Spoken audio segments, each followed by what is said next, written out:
CD 1. Dom João, quinto do nome na tabela real, irá esta noite ao quarto de sua mulher, Dona Maria Ana Josefa, que chegou há mais de 2 anos da Áustria para dar infantes à coroa portuguesa e até hoje ainda não emprenhou. Já se murmura na corte, dentro e fora do palácio, que a rainha provavelmente tem a madre seca, insinuação muito resguardada de orelhas e bocas delatoras e que só entre íntimos se confia. Que caiba a culpa ao rei, nem pensar. Primeiro porque a esterilidade não é mal dos homens, das mulheres sim, por isso são repudiadas tantas vezes. E, segundo material prova, se necessária ela fosse, porque abundam no reino bastardos da real semente e ainda agora a procissão vai na praça. Além disso, quem se extenua a implorar ao céu um filho não é o rei, mas a rainha, e também por 2 razões. A primeira razão é que um rei, e ainda mais se de Portugal for, não pede o que unicamente está em seu poder dar. A segunda razão, porque sendo a mulher naturalmente vaso de receber, há de ser naturalmente suplicante, tanto em novenas organizadas como em orações ocasionais. Mas nem a persistência do rei, que, salvo dificultação canônica ou impedimento fisiológico, 2 vezes por semana cumpre vigorosamente o seu dever real e conjugal, nem a paciência e humildade da rainha, que, a mais das preces, se sacrifica a uma imobilidade total depois de retirar-se de si e da cama o esposo, para que se não perturbem em seu gerativo acomodamento os líquidos comuns, escassos os seus por falta de estímulo e tempo, e cristianíssima retenção moral, pródigos os do soberano, como se espera de um homem que ainda não fez 22 anos, nem isto nem aquilo fizeram inchar até hoje a barriga de Dona Maria Ana. Mas Deus é grande. Quase tão grande como Deus é a Basílica de São Pedro de Roma, que o rei está a levantar. É uma construção sem caboucos nem alicerces. Assenta em tampo de mesa que não precisaria ser tão sólido para a carga que suporta. Miniatura de basílica dispersa em pedaços de encaixar, segundo o antigo sistema de macho e fêmea, que, à mão reverente, vão sendo colhidos pelos 4 camaristas de serviço. A arca donde os retiram cheira a incenso, e os veludos carmesins que os envolvem separadamente para que se não trilhe o resto da estátua na aresta do pilar, refulgem à luz dos grossíssimos brandões. A obra vai adiantada. Já todas as paredes estão firmes nos engonços, aprumadas se vêem as colunas sob a cornija percorrida de latinas letras que explicam o nome e o título de Paulo V Borghese, e que o rei há muito tempo deixou de ler, embora sempre os seus olhos se comprazam no número ordinal daquele Papa por via da igualdade do seu próprio. Em rei seria defeito a modéstia. Vai ajustando nos buracos apropriados da cimalha as figuras dos profetas e dos santos, e por cada uma fez vênia o camarista, afasta as dobras preciosas do veludo. Aí está uma estátua oferecida na palma da mão, um profeta de barriga para baixo, um santo que trocou os pés pela cabeça. Mas nestas involuntárias irreverências ninguém repara, tanto mais que logo o rei reconstitui a ordem e a solenidade que convém às coisas sagradas, endireitando e pondo em seu lugar as vigilantes entidades. Do alto da cimalha, o que elas veem não é a praça de São Pedro, mas o rei de Portugal e os camaristas que o servem. Veem o soalho da tribuna, as gelosias que dão para a capela real, e amanhã, à hora da primeira missa, se entretanto não regressarem aos veludos e à arca, hão de ver o rei devotamente acompanhando o santo sacrifício com o seu séquito, de que já não farão parte estes fidalgos que aqui estão, porque se acaba a semana e entram outros ao serviço.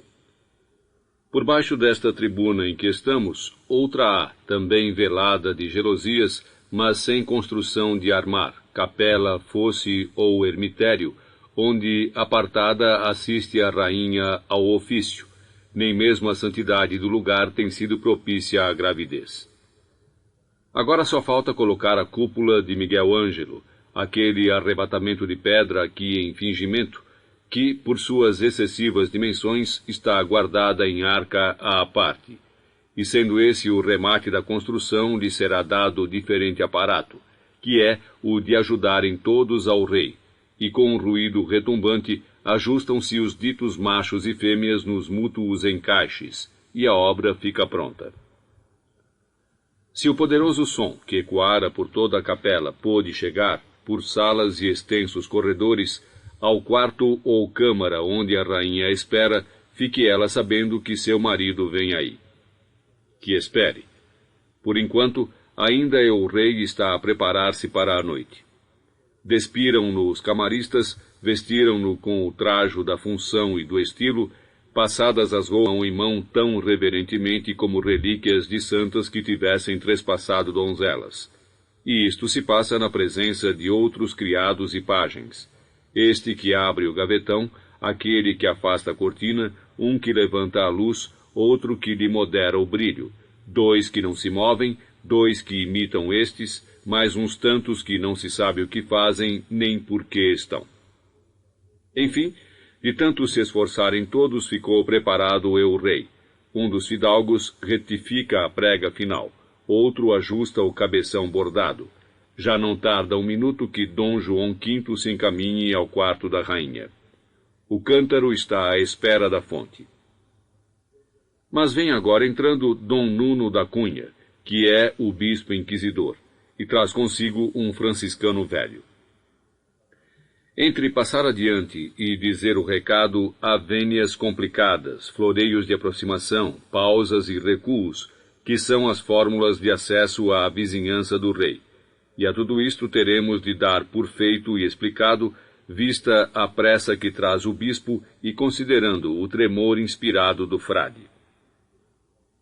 Retiram-se a uma parte Dom João V e o inquisidor, e este diz: aquele que além está é Frei Antônio de São José, a quem, falando-lhe eu sobre a tristeza de Vossa Majestade por lhe não dar filhos à Rainha Nossa Senhora, pedi que encomendasse Vossa Majestade a Deus para que lhe desse sucessão.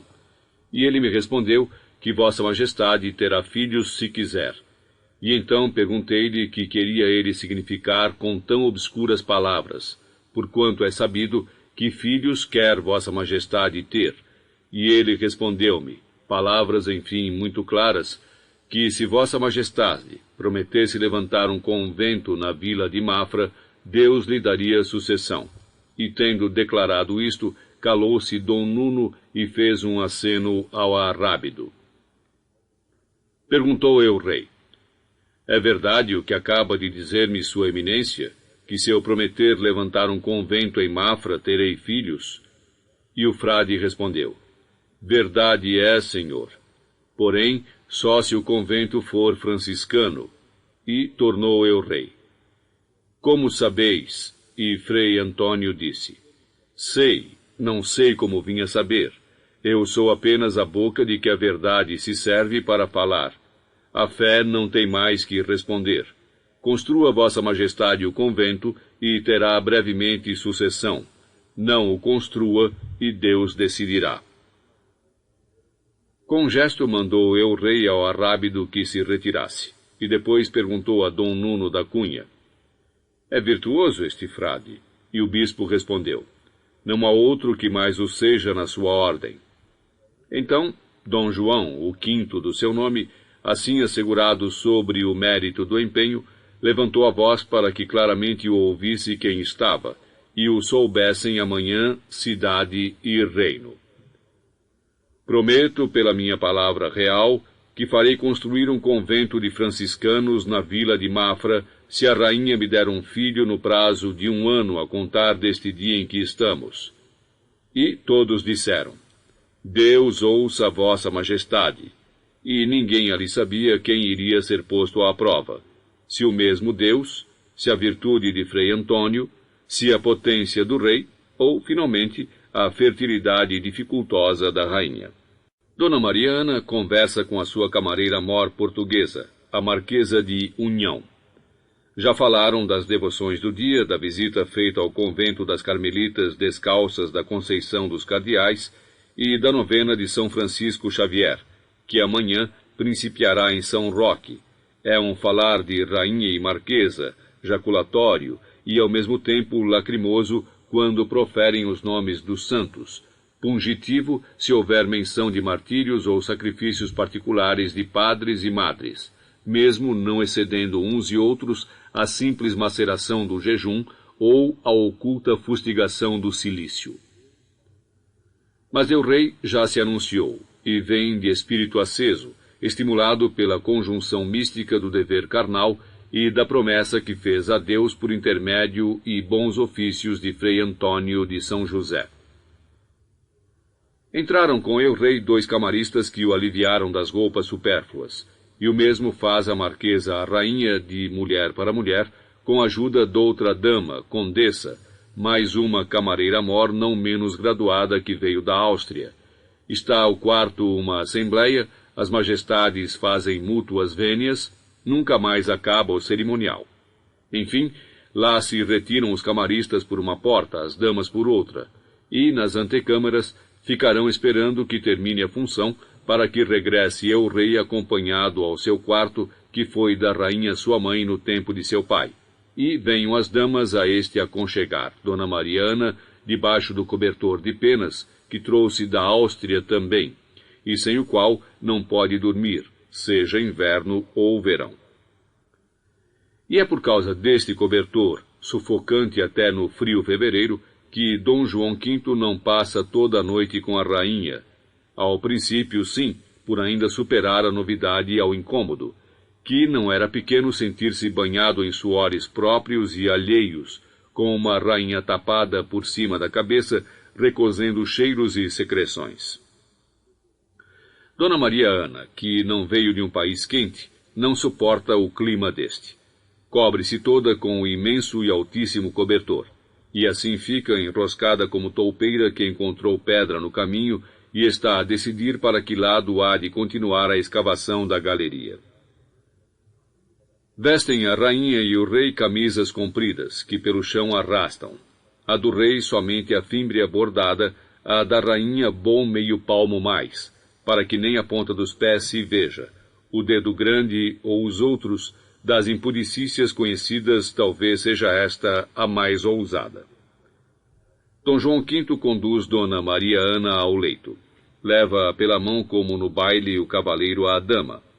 E antes de subirem os degrauzinhos, cada um de seu lado, ajoelham-se e dizem as orações acautelantes necessárias, para que não morram no momento do acto carnal sem confissão, para que desta nova tentativa venha a resultar fruto. E sobre este ponto tem Dom João V razões dobradas para esperar.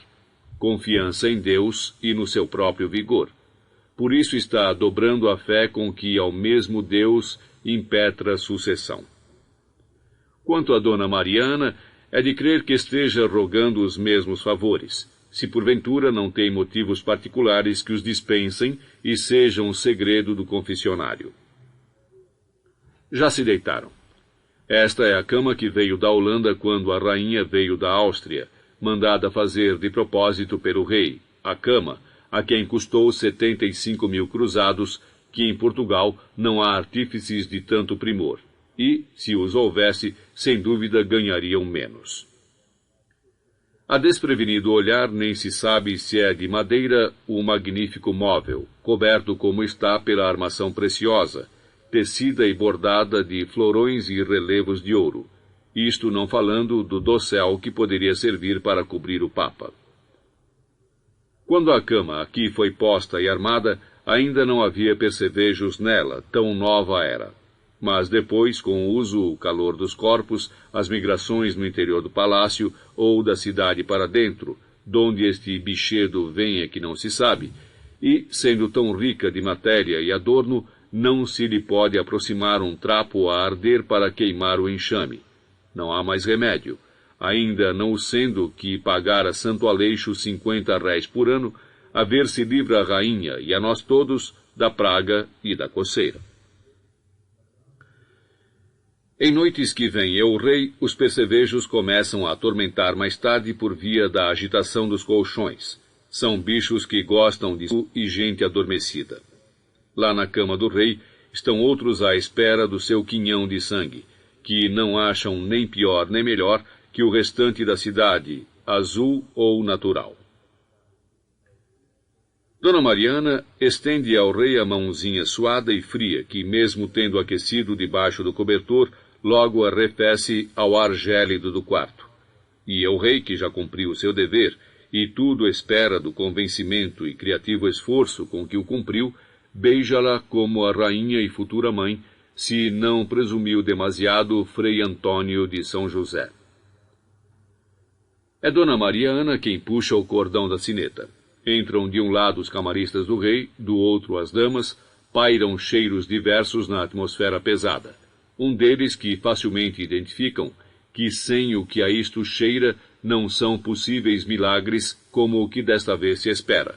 Porque a outra e tão falada incorpórea fecundação foi uma vez sem exemplo, só para que se ficasse a saber que Deus, quando quer, não precisa de homens, embora não possa dispensar-se de mulheres.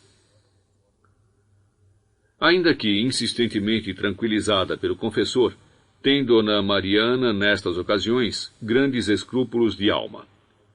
Retirados El Rei e os camaristas, deitadas já as damas que a servem e lhe protegem o sono, sempre cuida a rainha que seria sua obrigação levantar-se para as últimas orações.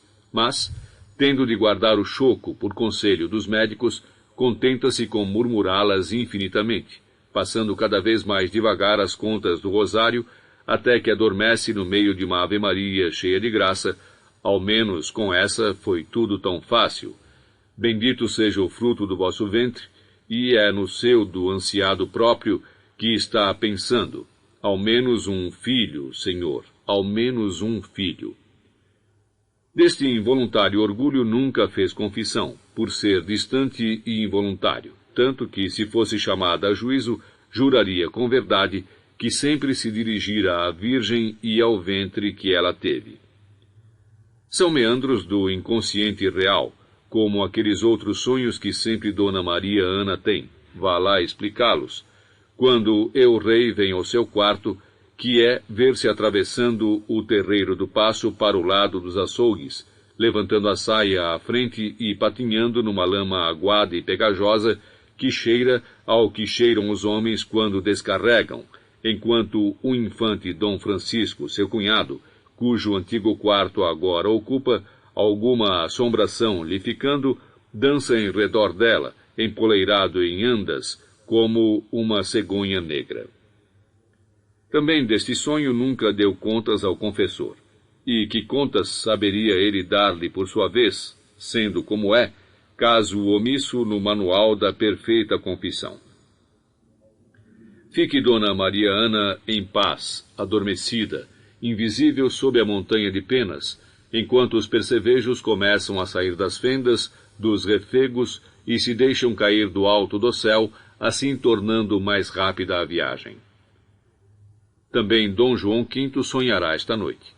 Verá erguer-se do seu sexo uma árvore de Jessé, frondosa e toda povoada dos ascendentes de Cristo, até ao mesmo Cristo, herdeiro de todas as coroas, e depois dissipar-se a árvore e em seu lugar levantar-se poderosamente com altas colunas, torres sineiras, cúpulas e torreões, um convento de franciscanos, como se pode reconhecer pelo hábito de Frei Antônio de São José, que está abrindo de par em par as portas da igreja. Não é vulgar em reis um temperamento assim, mas Portugal sempre foi bem servido deles.